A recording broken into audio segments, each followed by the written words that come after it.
Can I ask you a question? Yeah. But you start talking about it. Okay. If, well, I don't know if it's one you want to deal with or not, but there was some sort of clash a few years back in the UN, which focused on communications, where third world countries, and what it made me think of it was you're talking about alternative sort of Right.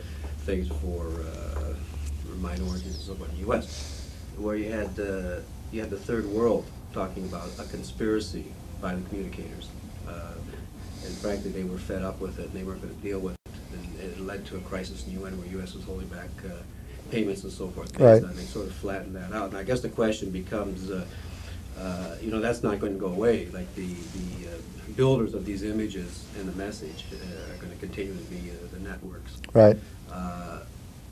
How do you see in the big picture any change in that, or is that going to become more us than them? What's going to happen in that field in the ether?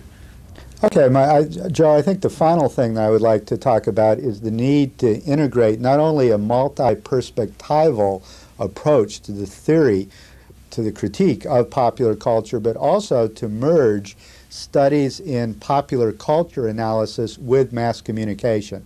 Now, one of the great grounding insights of the Frankfurt School was that mass more the forms of popular culture rather than a system of mass cultural production, the system of political economy, the modes of cultural imperialism in which products that are produced in the United States and the advertising agencies, the networks, the media conglomerates are disseminated all over the world and form a type of cultural imperialism, particularly U.S. Cultural imperialism. So I think that to analyze the full range of the production and effects of culture, you have to go to a mass communication approach too.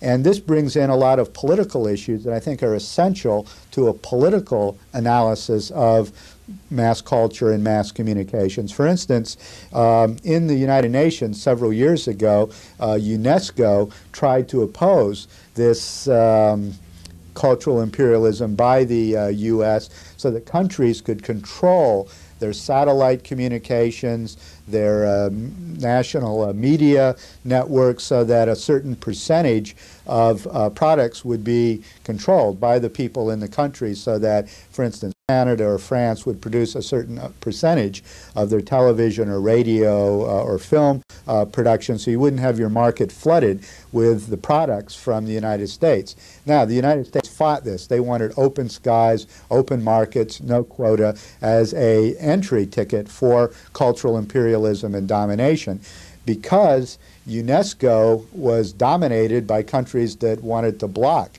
this form of U.S. cultural imperialism. The U.S. tried to defund UNESCO to threaten the United Nations that, well, if you pursue these policies, we're not going to give you any money. So there's all kinds of international geopolitical issue in the politics of communication. And far too often, people that do popular culture studies neglect these kinds of issues that I think are inseparable from the analysis and theory of popular culture, that it's absolutely essential to ground one's theories and analyses of popular culture in broader theories of mass communication that talk about the production, the distribution, and the reception of popular culture. One final point, we haven't really got into another key insight of the Birmingham School, the decoding. This is something else that needs to be studied, the way people use and can self-valorize the products of popular culture. There's a tendency in the Frankfurt School to have too much of a manipulation model in which you simply analyze the messages, the ideologies, and you assume the audience is indoctrinated, that it simply passively reproduces the ideas, the forms of behavior that are disseminated through the media industry, whereas the possibility of cultural resistance on the form of the audience, on behalf of the audience, the possibility of the decoding of the media product in a way against the intentions of the producers of this thing is an important insight that again goes back to the Birmingham School. At least I first got this position from the very early Stuart Hall paper on encoding, decoding. So this is an important element of a critical approach to cultural studies, but you can go too far in this sort of celebrations of the use and gratifications of popular culture, and you can lose your critical thrust.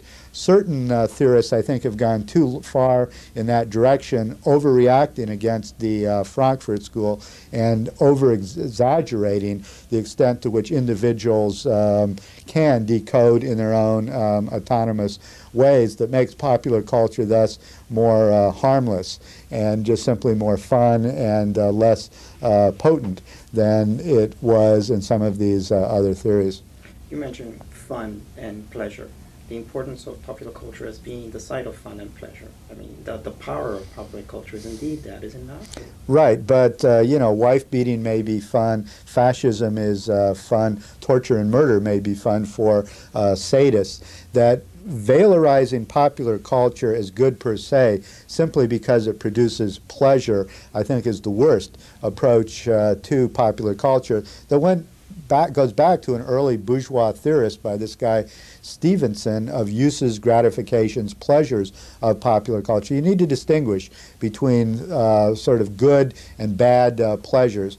Pleasures that encode certain ideologies that lead to sadomasochistic, sexist, racist behavior, or pleasures in gratifications of eroticism, pleasure in community, in solidarity, in individual self-valorization, etc., that seems to be sort of progressive, emancipatory kinds of pleasures. I think one needs to distinguish and discriminate between the messages, the pleasures of popular culture, and quite frankly, you need a normative theory and a political theory to be able to make these kinds of discriminations, and I think it's an important part of the critical project, at least, to do this. Oftentimes, the postmodernists simply embrace this notion of jouissance and pleasure and right, and wanting to erase all of these distinctions, which I would insist we still need to make to have a critical posture towards popular culture, but we have to elucidate and defend our criteria of critique that also should be seen as provisional, subject to negotiation, transformation, and change as our experiences and societies change. It's not that there's any universal, criteria of taste or political rectitude or anything.